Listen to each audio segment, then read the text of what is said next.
vous allez bien, je me présente, je m'appelle Aménan et bienvenue sur l'éveil ivoirien. Donc avant de commencer la vidéo, je vous informe que maintenant on est présent sur beaucoup plus de réseaux sociaux. Donc là, je vais vous mettre en fait les réseaux sociaux sur lesquels vous pouvez nous contacter. Cette semaine, je vous promets que je vais répondre en fait à tous mes mails parce que ça fait des mois que j'ai délaissé ma partie mail parce que je suis dans plein de changements, etc. Mais prochainement, dans quelques semaines, vous allez savoir pourquoi. Donc aujourd'hui nous allons parler du nouveau Brunswick et donc du plus gros mensonge concernant cette province. Donc si vous ne le savez pas, moi je suis au nouveau Brunswick, ça va faire bientôt 1 an, oh my god, le temps passe si vite. Et en fait j'aime beaucoup cette province et cette province a des avantages et des inconvénients comme partout au monde. Pour moi, la province du Nouveau-Brunswick, c'est une province qui peut être en fait super intéressante dans certains aspects, donc notamment économiques, donc pour faire des petites économies sur le loyer, etc. Et c'est aussi une province qui comporte énormément de désavantages, aussi du point de vue économique, parce qu'au niveau du travail, c'est pas la meilleure province. Par contre, moi, mon objectif, c'est vraiment de faire en sorte que vous ne fassiez pas certaines erreurs. En gros, vous faire gagner du temps.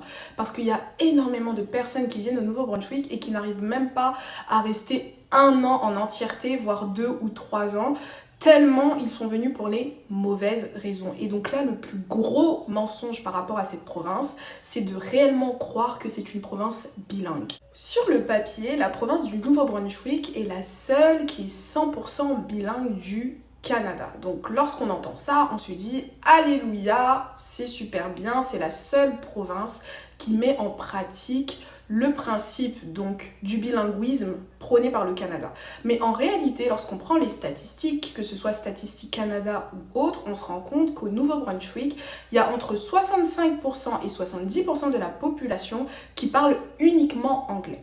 Et ce chiffre-là ne prend pas en considération les bilingues. Et étant au Canada, étant bilingue et vivant au Nouveau-Brunswick, je vous assure que les bilingues sont de base francophones.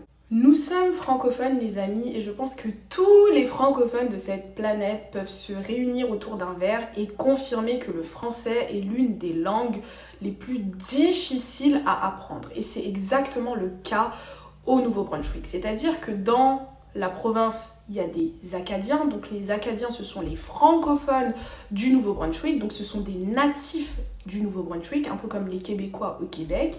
Et donc en fait, eux, de génération en génération, ils pratiquent le français, tout simplement. Donc ce sont eux qui, au Nouveau-Brunswick, parlent français. Mais en réalité, dans la pratique, tous les autres natifs donc, du Nouveau-Brunswick, donc les anglophones, ne parlent pas français. Et le français est tellement difficile à apprendre que même par l'éducation et par les insertions de français à l'école, etc., ils n'y arrivent absolument pas. Et pour vous donner un petit exemple, lorsque vous êtes un foyer donc francophone et que vous arrivez au Nouveau-Brunswick, vous n'avez absolument pas le droit d'inscrire vos ou votre enfant dans le district scolaire anglophone. Pourquoi? Parce que si tous les francophones inscrivent leurs enfants dans le district anglophone, malheureusement il y aura un déséquilibre qui sera encore plus grand, vu que les anglophones de base, malgré le français enseigné à l'école, n'arrivent pas à parler français.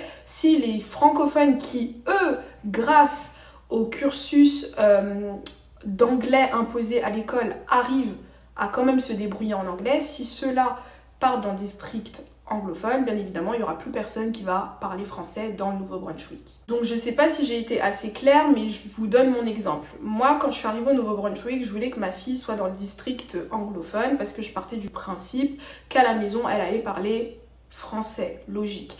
Et tout de suite, on m'a bloquée en me disant « Madame, il est hors de question que vous inscriviez donc votre fille dans le district anglophone parce qu'elle est francophone et ne vous inquiétez pas, au Canada, de manière globale, un enfant qui fait son éducation donc 100% en français, à la fin de la journée, finit toujours par parler quand même anglais, contrairement donc à l'inverse pour un enfant anglophone qui prend des cours de français à l'école. À la fin de son éducation, il sait toujours pas parler français. Donc en gros, c'est un petit peu ça. Donc maintenant, rentrons dans le vif de la vidéo, la partie qui vous intéresse le plus. Donc pourquoi est-ce que le Nouveau-Brunswick est une province mensongère? Le plus gros mensonge par rapport à tout ce marketing qui est fait autour de la province du Nouveau-Brunswick, c'est de faire croire aux francophones qu'ils peuvent venir au Nouveau-Brunswick et vivre comme s'ils étaient au Québec. À la fin de la journée, c'est super difficile au Nouveau-Brunswick de trouver un emploi sans être un minimum à l'aise avec les bases d'anglais. Et lorsque je vous parle d'emploi, je ne vous parle pas d'emploi qualifié. Travailler à la caisse, travailler au supermarché, travailler à l'hôtel, etc. Si tu n'es pas bilingue, je ne sais pas comment tu vas faire parce que c'est tellement difficile que ceux qui sont au Nouveau-Brunswick et qui ne parlent absolument pas l'anglais sont obligés de chercher des boulots en télétravail sur la province du Québec tellement c'est impossible. Donc tous ceux qui viennent au Nouveau-Brunswick et qui pensent sincèrement qu'ils vont pouvoir se débrouiller sans parler une once d'anglais se tirent littéralement une balle dans le pied. Bien évidemment que c'est bilingue, vos enfants vont pouvoir aller à l'école en français, vous allez pouvoir vous exprimer avec le corps enseignant en français, etc. Mais une fois qu'on quitte le domaine donc de l'administratif, vous ne pouvez pas vivre si vous ne parlez pas un minimum d'anglais. C'est impossible. Donc, s'il vous plaît, avant de venir au Nouveau-Brunswick, prenez des petits cours d'anglais. Ou en tout cas, même si vous venez au Nouveau-Brunswick sans être bilingue, prenez l'intention de venir au Nouveau-Brunswick et d'apprendre un minimum d'anglais. Et dans votre vie de tous les jours, je vous assure les amis que vous allez avoir besoin de l'anglais. Pour aller faire vos courses, vous allez aller au Walmart. Au Walmart, vous allez vous rendre compte que 90% des salariés, ce sont des Indiens qui ne parlent pas du tout français. Vous allez aller mettre de l'essence dans votre voiture. Vous allez vous rendre compte que l'employé donc de la station essence est une personne qui ne parle pas anglais. Pour tout ce que vous allez devoir faire, vous allez vous rendre compte que malheureusement, l'anglais, c'est primordial dans cette région. Et moi, pourquoi je voulais faire cette vidéo, c'est surtout par rapport au travail, parce que c'est la chose la plus importante. Et il y a énormément de personnes qui viennent au Nouveau-Brunswick et qui restent à peine 1 an, tellement ils n'arrivent pas à trouver du boulot parce qu'ils ne parlent pas l'anglais. Et c'est vraiment réel. Pour faire n'importe quel boulot ici, il va falloir parler un minimum d'anglais. Avant de conclure, je voulais vous parler donc d'une petite anecdote qui est vraiment frappante par rapport au niveau d'anglais qu'il faut avoir pour un minimum se développer dans cette province. Donc moi, quand je suis allée chercher ma voiture, je suis allée la chercher à Halifax, donc dans la province de Nova Scotia, donc Nouvelle-Écosse si je ne me trompe pas. Et en fait, sur la route, j'étais déjà arrivée dans la province du Nouveau-Brunswick et j'ai eu un problème de pneus. Et donc j'ai appelé le 911 et dites-vous que j'étais toute seule avec ma fille dans le noir, il était plus de 1h du matin donc j'étais littéralement paniquée. Et moi je parle anglais, mais lorsque j'ai appelé le numéro 911, la première chose que j'ai demandé à la personne au téléphone c'est est-ce que vous parlez français, donc do you speak French? Et j'étais tellement paniquée que mon anglais, il s'est volatilisé. Et donc je suis au téléphone, je suis paniquée, littéralement je parle même plus anglais tellement j'ai peur. Et je dis à la personne, do you speak French? Et la dame, elle me dit non. Elle me dit non. Je suis arrivée sur le territoire du Nouveau-Brunswick, j'appelle le 911 qui est connecté au Nouveau-Brunswick. Et quand je demande à la personne est-ce qu'elle parle français, et en plus je lui dis en anglais, elle me dit non. Donc les amis, c'est pour vous dire à quel point cette province n'est pas du tout bilingue. Et j'ai dû me débrouiller en anglais et Dieu merci, moi je parle anglais. Mais une personne qui ne parle pas anglais, t'es dans une situation d'urgence, qu'est-ce qui va se passer? Ça va peut-être prendre quelques secondes en plus pour que la personne te connecte avec une personne qui parle français, etc. Mais voilà, c'est pas naturel en fait. C'est vraiment pas naturel dans cette province que d'avoir des personnes qui parlent français en face de toi. J'ai une autre petite anecdote qui est un petit peu drôle et après promis, ce sera la fin de la vidéo.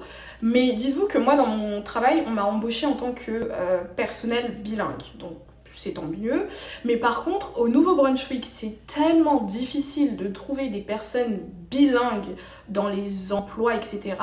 que certaines entreprises, notamment la mienne, embauchent des personnes donc du Québec qui vivent au Québec et qui sont bilingues. Pourquoi? Parce que malheureusement, au Nouveau-Brunswick, il y a beaucoup d'immigrants qui viennent, que ce soit d'autres provinces et qui parlent uniquement donc anglais. Et puis il y a aussi de nouveaux arrivants qui viennent notamment pour l'université de Moncton, donc principalement des étudiants qui eux ne parlent uniquement français. Donc dans cette province, à part les personnes qui ont grandi au Nouveau-Brunswick et les Acadiens, c'est très difficile de trouver par exemple des profils comme moi qui viennent d'ailleurs et qui parlent anglais et français. Donc mes amis que je love, je vous invite s'il vous plaît à prendre au sérieux l'anglais si vous envisagez de venir dans la province du Nouveau-Brunswick, parce que l'objectif c'est pas de vous faire perdre du temps et de vous dire venez au Nouveau-Brunswick, c'est la seule province qui est bilingue comme tout le monde, alors qu'à la fin de la journée c'est faux. Donc prenez du temps pour apprendre l'anglais ou prenez du temps pour apprendre l'anglais ici directement et voilà. Et donc je vous love et j'espère vraiment que vous avez apprécié cette vidéo. Je vous dis au revoir et à la prochaine pour une nouvelle vidéo. Bye bye.